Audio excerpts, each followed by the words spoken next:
So first, let me say, first of all, if the Docetists had won, the Docetists actually did not deny that there was a historical Jesus. So we still could be having this argument. The Docetists thought that there was a person, Jesus. They simply thought that he wasn't a flesh and blood human being, but they didn't deny that he did the things that are said about him in the Gospels. I absolutely think that Paul thought that Jesus was a pre-existent divine being. He was an angel before he became a human being. But Paul thinks he became a human being, and there really was a man, Jesus. He says that he was born of a woman. He says that he was born as a Jew. He says that he ministered to Jews. He says that he had 12 disciples. He said he has brothers. So there was a man, Jesus. It's just that he wasn't like the rest of us. He was an angel who became a human being, but he was a human being for Paul.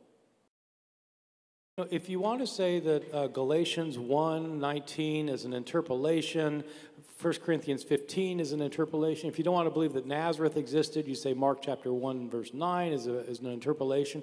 You just basically, when you find verses that flat out contradict what you think, then your response is, well, that wasn't originally there. Well, scholars have ways of knowing whether something was originally there or not. They don't just guess at it, and they don't just throw out things they don't like. There is no manuscript of the New Testament that omits Galatians 1:19 or 1 Corinthians 15:3-5. These passages are as textually secure as you can get. We have hundreds of manuscripts of these passages, and every manuscript has these passages. The passages fit in with the style of Paul, the theology of Paul, the views of Paul. And so throwing them out simply, for me, is scholarship by convenience. It's getting rid of something that doesn't agree with you because it doesn't agree with you, in my opinion. I absolutely don't think that Jesus walked on the water and multiplied the loaves of bread and raised people from the dead. I absolutely do not think that those stories are true. But I absolutely think that there was a Jesus of Nazareth, and I think we can say a lot of things about him.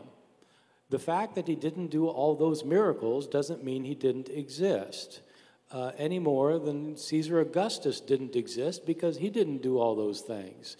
And he wasn't really the Son of God, and he wasn't really miraculously born, and he didn't really ascend to heaven. Well, of course he didn't, but there still was a Caesar Augustus.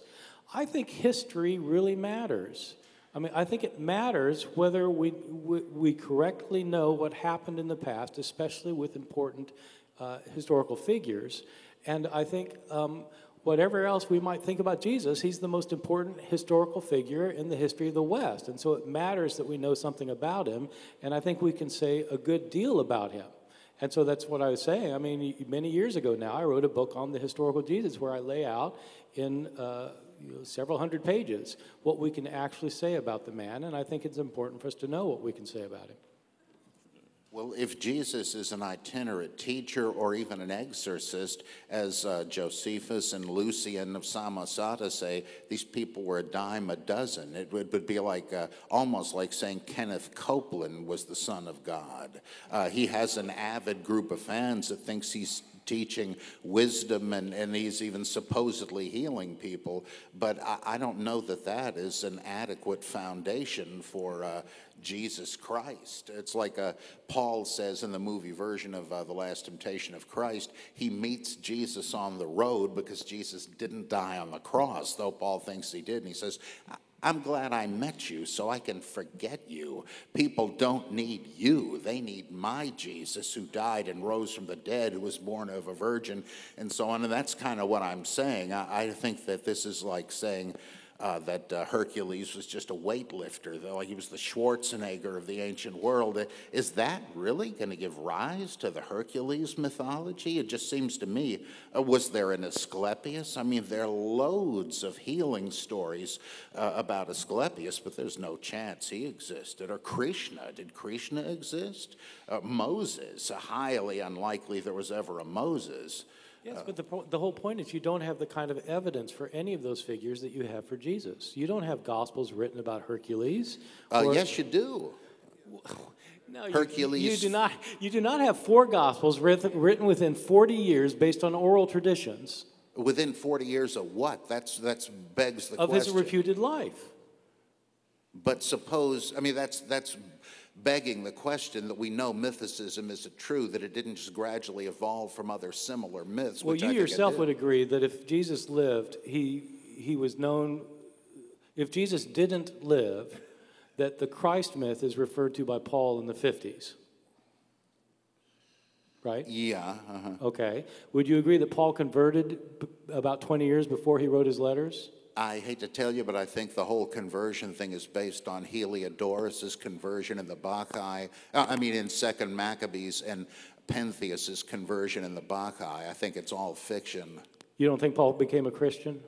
I think that there are hints in Romans 16, for instance, that he was from a family of people like Andronicus and Junius, his kinsmen who were in Christ before him, that he probably, like Constantine, there's a myth about his conversion, but both may very likely have grown up Christians. Oh, well, if Paul grew up a Christian. Could be. When really? Because the stories of his conversion are... Well, I guess Paul himself says that he became. If he actually wrote that, that's why I say there's no common ground. If he wrote, you think he didn't write Galatians? That's right. I think that. Wow. Okay. Well, since my views are just laughably insane, there's no point in going on.